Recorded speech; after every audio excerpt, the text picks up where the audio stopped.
இவன் தந்திரன் engineering college drop out ஆன 2 நண்பர்கள் ரிச்சி ஸ்ட்ரீட்ல கடை வச்சுக்கிட்டு இருக்காங்க. எந்த வேலை செஞ்சாலும் அதுக்கு உண்டான பணத்தை கராரா வாங்குற ஹீரோ. மினிஸ்டர் மச்சான் கிட்ட இருந்து தான் செஞ்ச வேலைக்கு உண்டான பணத்தை வாங்க முடியாம போக அந்த பிரச்சனை பெருசாகி அதுக்கப்புறம் பொதுநல பிரச்சனையா மாறி மினிஸ்டருக்கும் ஹீரோவுக்கும் நேரடி யுத்தமா முடியறதுதான் இந்த ஹைடெக் டெக்னாலஜி கதை. எனக்கு ஒண்ணுமே புரியலையே. நம்ம கிட்ட வாக்கு தானே வாரண்டி. இன்ஜினியரிங் படிச்ச வேலை இல்லாம திண்டாடுற 10,000-12,000 ரூபாய்க்கு வேலைக்கு போயிட்டு இருக்க இன்ஜினியரிங்களுடைய வலியான வாழ்க்கைய ஆர்ஜே பாலாஜி உதவியோட படம் முழுக்க அங்கங்க அழுத்தமா பதிவு செஞ்சிருக்காரு இயக்குனர் கண்ணன். ஒருவேளை அவரும் இன்ஜினியரா இருந்திருப்பாரோ?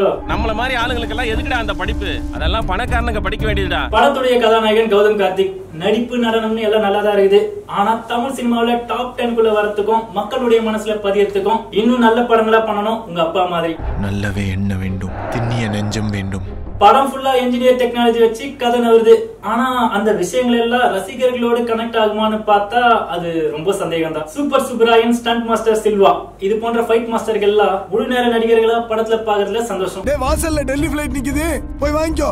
அட்லீஸ்ட் அவன ஒரு ராத்திரியா தூங்க விடாம பண்ணுடா. படத்தோட இயக்குனர் கண்ணன் நிகழ்கால அரசியலை தைரியமா வெளிச்சம் போட்டு காட்டியிருக்கீங்க. நவரச நாயகனுடைய மகன் உங்களுடைய ஹீரோ. அப்போ காதல் காட்சிகளை எப்படி பண்ணிருக்கலாம்?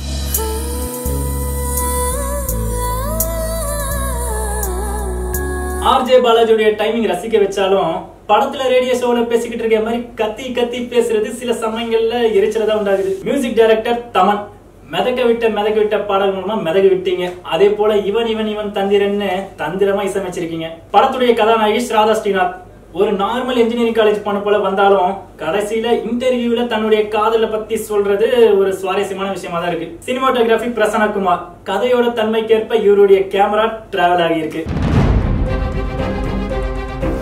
மரணத்தை விட கொடுமையானது ஒருத்தன் திறமையை மறக்கிறதும் மறைக்கிறதும் தான். மொத்தத்துல இவன் தந்திரன் இது தந்திரமும் இல்ல மந்திரமும் இல்ல.